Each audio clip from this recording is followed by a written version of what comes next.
M for animation. गधे का दिमाग। एक घने जंगल में एक शेर रहता था। अब वो बूढ़ा हो चला था।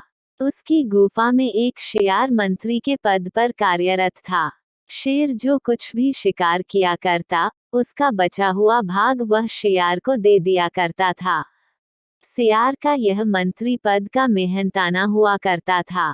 एक दिन शेर को बहुत तेज भूख लगी थी।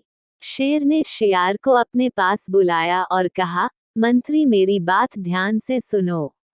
मैं बहुत भूखा हूँ, बहुत तेज भूख लगी है और धीरे धीरे मैं बूढ़ा भी हो रहा हूँ। आज मुझे बाहर जाकर शिकार करने की हिम्मत नहीं आ रही है। क्या तुम मेरे लिए आज गुफा में ही किसी प्राणी को लेकर आ सकते हो, जिसे मारकर मैं अपनी भूख मिटा सकूं? और तुम्हारा हिस्सा तो तुम्हें मिल ही जाएगा। जाओ तुम एक शिकार मेरे लिए यहाँ ढूंढ कर ले आओ। मंत्री को अब अपने महाराज की आज्ञा तो माननी ही थी। शेर ने हाँ कर दी। अब वो बाहर जंगल की ओर निकल गया। मन ही मन वह सोच रहा था कि शेर को वचन तो दे दिया, लेकिन ऐसा कौन सा जानवर होगा जो खुशी खुशी मरने के लिए तैयार हो जाएगा। शेर भी वैसे तो बड़ा राजा बना फिरता है, आज ऐसी मूर्खतापूर्ण बात कर रहा है। अब शेर सोचने लगा। कुछ देर सोचने के बाद उसे एक युक्ति सूझी और जल्द ही उसकी तलाश भी खत्म हो गई। उसे पास में ही एक गधा दिखा, तो युक्ति के अनुसार वह पहले गधे से मिला और फिर उससे बोला, अरे गधे मित्र, तुम यहाँ क्या कर रहे हो? तुम्हें पता नहीं है क्या, शेर ने तो तुम्हें अपना मंत्री घोषित किया है। तुम्हें तो अभी शेर के पास होना चाहिए। शेर तो ऐसे नाराज हो जाएगा। मैंने शेर की गुफा देखी है, चलो मैं तुम्हें वहां छोड़कर आता हूँ।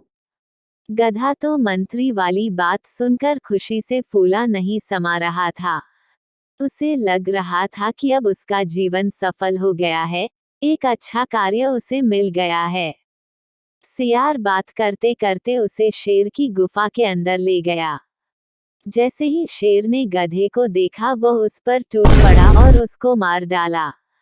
शेर भोजन करने से पहले स्नान करना चाहता था, अतः उसने शेर से कहा, तुम भोजन का ध्यान रखना, मैं अभी आता हूँ स्नान करके।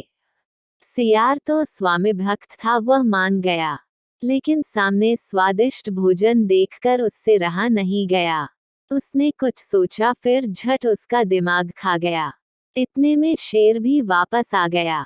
जब दोनों भोजन कर रहे थे तो शेर से शेर ने पूछा, इसका दिमाग कहाँ है?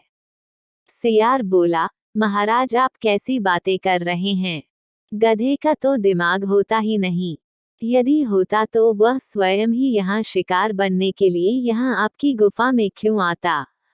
शेर उसकी बात मान गया। अब दोनों फिर से शिकार का आनंद लेने लगे। सीख, धूर्त अपनी चालाकी से कभी नहीं चूकता। Subscribe for more update.